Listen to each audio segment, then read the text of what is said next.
ইছলাম ধৰ্মী লোকসকলৰ মাজত অপৰাধ প্ৰৱণতাটো বৃদ্ধি হৈছে। এটা সামাজিক অনুষ্ঠান, বিয়া বাৰু এইবিলাকত আপুনি বোৱাৰী এজনী কপালখন নাচালে আপুনি ধৰিব নোৱাৰে যে তেওঁ সনাতন ধৰ্মী নে ইছলাম ধৰ্মী মানুহ। কপালৰ সেন্দুৰটো চালেহে গম পোৱা যায় যে তেখেত সনাতনী, কপালত সেন্দুৰ নথকা বোৱাৰীগৰাকী ইছলাম ধৰ্মী। UCC বিৰোধিতা কৰা এই বিধায়কসকলে এই কথাটো সম্পৰ্কত এই দণ্ডবিধি শৰীয়তৰ আইন সম্পৰ্কত কি কয় সেইটো এটা মই ভাবো লক্ষণীয় কথা। য'তেই অপৰাধ, য'তেই গুৰুতৰ অপৰাধ, তাতেই ইছলাম ধৰ্মী মানুহৰ নাম আহে। আন আন জনগোষ্ঠীৰ লোকসকলো হৈছে ঠিক সেইদৰে বৰিয়া জনগোষ্ঠীৰ লোকসকলো কিন্তু লাভ জেহাদৰ বলি হৈছে। ইছলামে যিটো নিৰ্দেশনা দিছে সেই মানুহখিনি আজি ইছলামৰ ৰাস্তাত নাই বুলিয়ে মই ক'ব লাগিব। নলবাৰীৰ যিটো ঘটনা, এই গোটেই ঘটনাটোৱে সমগ্ৰ অসম জুৰি চৰ্চিত হৈছে। অসমীয়া সমাজ জীৱনৰ কাৰণে এইটো এটা অতি উদ্বেগজনক আৰু হৃদয় বিদাৰক ঘটনা। সদৌ অসম ছাত্ৰ সন্থাৰ এগৰাকী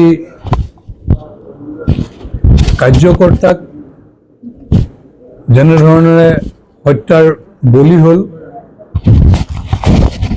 এই ঘটনাটোৱে সমাজত যথেষ্ট উদ্বিগ্নতাৰ সৃষ্টি কৰিছে। বৰ্তমানৰ সময়ত বিশেষকৈ ইছলাম ধৰ্মী লোকসকলৰ মাজত অপৰাধ প্ৰৱণতাটো বৃদ্ধি হৈছে, যিটো অসমীয়া সমাজৰ কাৰণে কেতিয়াও এটা উদ্বেগজনক ঘটনা হৈছে। এই ঘটনাক কেন্দ্ৰ কৰি আমি দেখিবলৈ পাইছোঁ কিছুমান ব্যক্তিয়ে এই ঘটনাবিলাকক বিভিন্ন ধৰণৰ তথ্য পাতি উলিয়াই তুলনামূলকভাৱে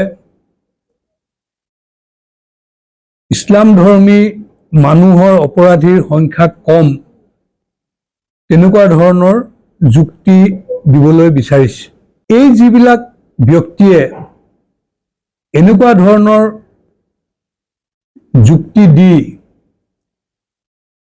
তেওঁলোকৰ এনেকুৱা অপৰাধীসকলক উৎসাহিত কৰাৰ যিটো মানসিকতা, সেই মানসিকতাটোক আমি কেতিয়াও ইয়াক দূৰঘূৰ আমি বিৰোধিতা কৰিছোঁ। তেওঁলোকৰ হিডেন এজেণ্ডা কি আছে আমি নাজানো। লাভ জেহাদৰ ক্ষেত্ৰতে হওক বা অপৰাধমূলক কাম কাজৰ ক্ষেত্ৰতে হওক বা চৰ এৰিয়াবিলাকত বা আন আন এৰিয়াবিলাকত ভাং, জুৱা, মদ এইবিলাকৰ প্ৰচলনৰ ক্ষেত্ৰতে হওক, তেওঁলোকৰ হিডেন এজেণ্ডা কি আছে আমি নাজানো। কিন্তু এনেকুৱা অসামাজিক কামবোৰ বন্ধ কৰিবৰ কাৰণে যিসকল প্ৰকৃত ইছলাম ধৰ্ম ফ'ল' কৰে, যিসকলৰ ধৰ্মীয়ভাৱে দায়িত্ব লৈ থৈছে, যিসকলে নেতৃত্বত আছে, তেওঁলোকে কঠোৰ স্থিতি গ্ৰহণ কৰিব লাগে। নলবাৰীত যোৱাকালি যেনেকৈ 6টা জামাতৰ মানুহে জানাজাৰ পৰা বিৰত ৰাখিলে, ৰাজহুৱা কবৰস্থানত এই অপৰাধীজনক কবৰ দিয়াৰ পৰা বিৰত ৰাখিলে, এনেকুৱা ধৰণৰ কঠোৰ স্থিতি গ্ৰহণ কৰিব লাগে। নিশ্চিতভাৱে এইখিনি কাম যদি ইছলাম ধৰ্মী সমাজখনে কৰে তেতিয়াহ'লে নিশ্চয় এই কথা বতৰাবিলাক বহু পৰিমাণে ৰোধ হ'ব। 16 চনৰ আগত অসমৰ যি পৰিৱেশ আছিল, নিশ্চিতভাৱে সেই পৰিৱেশ যথেষ্ট ধৰণেৰে উন্নত হৈছে আৰু এই অপৰাধমূলক কাৰ্যবিলাক ৰোধ কৰিবৰ কাৰণে চৰকাৰে দৃঢ় স্থিতি গ্ৰহণ কৰিছে। যিটো কথাত চৰকাৰৰ যিটো স্থিতিত সমাজে হওক, সংবাদ মাধ্যমে হওক, সকলোৱে আদৰণি জনাইছে। আৰু আমি ভাবোঁ যে চৰকাৰখন আৰু দৃঢ় হ'ব লাগে, আৰু কঠোৰ হ'ব লাগে। এনেকুৱা অপৰাধমূলক কাম কাজবিলাক ৰোধ কৰিবৰ কাৰণে চৰকাৰ আৰু কঠোৰ হ'ব লাগে, আৰু দৃঢ় হ'ব লাগে, দৃঢ় পদক্ষেপ গ্ৰহণ কৰিব লাগে। এই যিবিলাক ঘটনা, এই ঘটনাবিলাক কোনোবা অচিনাকি বা কোনোবা মিয়া বা কোনোবা অসমীয়া মুছলমান যিয়েই নকৰক, এই ঘটনাক আমি গৰিহণা দিছোঁ। আৰু এই ঘটনাৰ বিলাক যাতে ভৱিষ্যতৰ দিনত আমি কেনেকৈ ইয়াক ৰোধ কৰিব পাৰোঁ, তাৰ দায়িত্বটো ইছলাম ধৰ্মী যিখন সমাজ আছে সেই সমাজে ল'বৰ কাৰণে আমি আহ্বান জনাইছোঁ। মই নিজে এগৰাকী ইছলাম ধৰ্মী লোক, আৰু মই এই কথাটো অনুভৱ কৰিছোঁ, এনেকুৱা ধৰণৰ ঘটনাত মই নিজেও লজ্জানত হৈছোঁ। য'তেই অপৰাধ, য'তেই গুৰুতৰ অপৰাধ, তাতেই ইছলাম ধৰ্মী মানুহৰ নাম আহে। এই ঘটনাবিলাকে আমাক লজ্জানত কৰিছে, আৰু আমি আহ্বান জনাম যে ই কোনো খিলঞ্জীয়া মুছলমানে হওক বা মিয়া মুছলমানে হওক, যিয়ে নহওক, তেওঁলোকৰ সমাজখনৰ এটা দায়িত্ব আছে। সমাজত নেতৃত্ব লৈ থকা যিসকল ব্যক্তি, সেইসকলৰ এটা দায়িত্ব আছে। ধৰ্মৰ নেতৃত্ব লৈ থকা ব্যক্তিসকলৰো এটা দায়িত্ব আছে।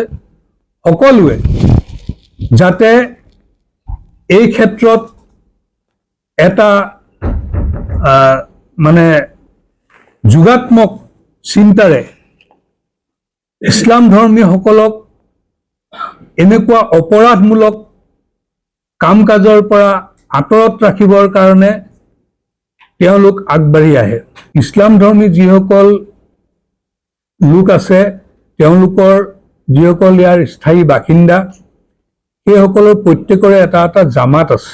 সেই জামাতৰ যোগেদি, সেই জামাতত সভা সমিতি পাতি আলোচনা বিলোচনা কৰি নিজৰ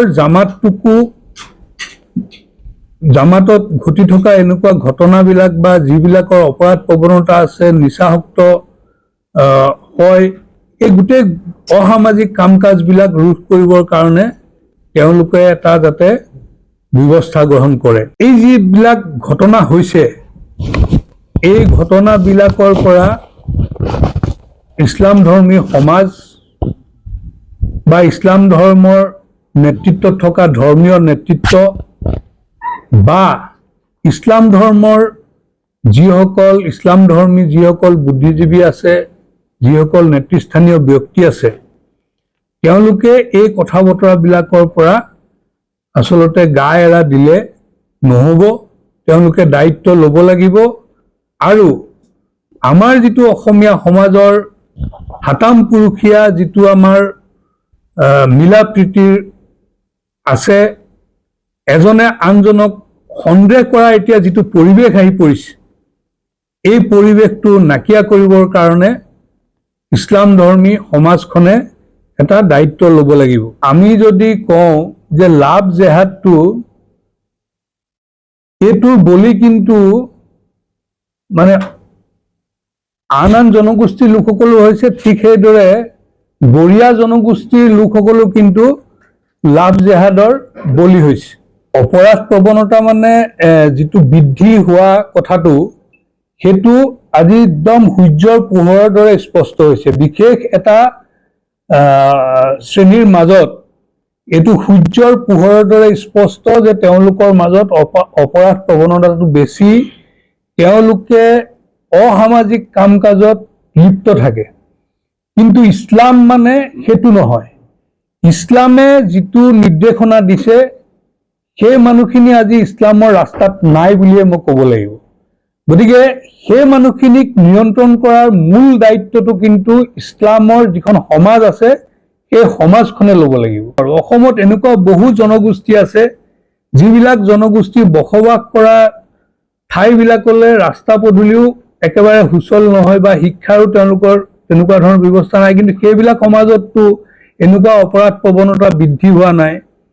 আৰু এজন মানুহ দুখীয়া হ'ল বুলিয়েই তেওঁ হত্যাকাৰী হ'ব, এজন মানুহ অশিক্ষিত হ'ল বুলিয়েই তেওঁ ধৰ্ষণকাৰী হ'ব, এই কথাটো কেতিয়াও মানি ল'ব নোৱাৰি।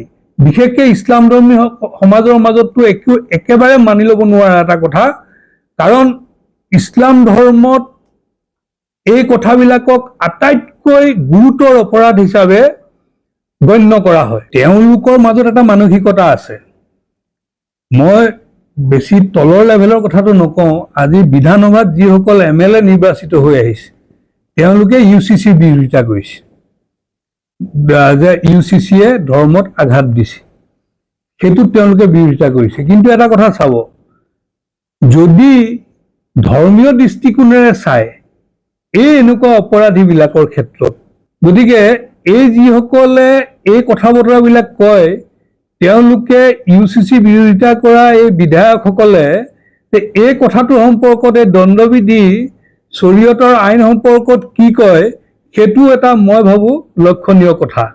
গতিকে অপৰাধ প্ৰৱণতাটো ৰোধ কৰাৰ ক্ষেত্ৰত কোনে কাক কেনেকৈ উৎসাহিত কৰিছে সেইখিনি কথা আমি দেখি আছোঁ, আমি বুজি আছোঁ, আৰু অপৰাধ প্ৰৱণতাটো বৃদ্ধি কৰি সমাজখনক অস্থিৰ কৰিবৰ কাৰণে বা আমাৰ অসমীয়া সমাজখনত ভাঙোন আনিবৰ কাৰণে পৰিকল্পিতভাৱে কিছুমান বাহিৰা শক্তিয়ে ইয়াত হয়তো উৎসাহ যোগাই আছে, বা পৰিকল্পিতভাৱে কিছুমান বাহিৰা শক্তিয়েও এই কথা বতৰাবিলাকত মানে তেওঁলোকে পৰিকল্পিতভাৱে কাম কাজ কৰি আছে। আমাৰ অসমীয়া সমাজখন এনেকুৱা আছিল যে এটা সামাজিক অনুষ্ঠান, বিয়া বাৰু এইবিলাকত আপুনি বোৱাৰী এজনী কপালখন নাচালে আপুনি ধৰিব নোৱাৰে যে তেওঁ সনাতন ধৰ্মী নে ইছলাম ধৰ্মী মানুহ, তেনেকুৱা এটা পৰিৱেশ আছিল।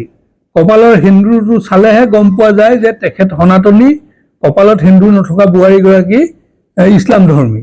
তেনেকুৱা এক পৰিৱেশ আছিল আমাৰ অসমখনত, যে অসমীয়া সমাজখনৰ পৰা ইছলাম ধৰ্মী মানুহখিনিক পৰিকল্পিতভাৱে আঁতৰাই নিবৰ কাৰণে সুপৰিকল্পিতভাৱে এটা এজেণ্ডা লৈ এটা শক্তিয়ে কাম কৰি আছে, যাৰ আধাৰত সাজ পোছাকৰ ক্ষেত্ৰত বা আন ক্ষেত্ৰত যিখন আমাৰ অসমীয়া সমাজৰ যিখিনি ৰীতি নীতি আচাৰ ব্যৱহাৰ আচৰণ এইখিনিৰ পৰা লাহে লাহে মানুহখিনিক আঁতৰাই নিবৰ কাৰণে চেষ্টা কৰি আছে।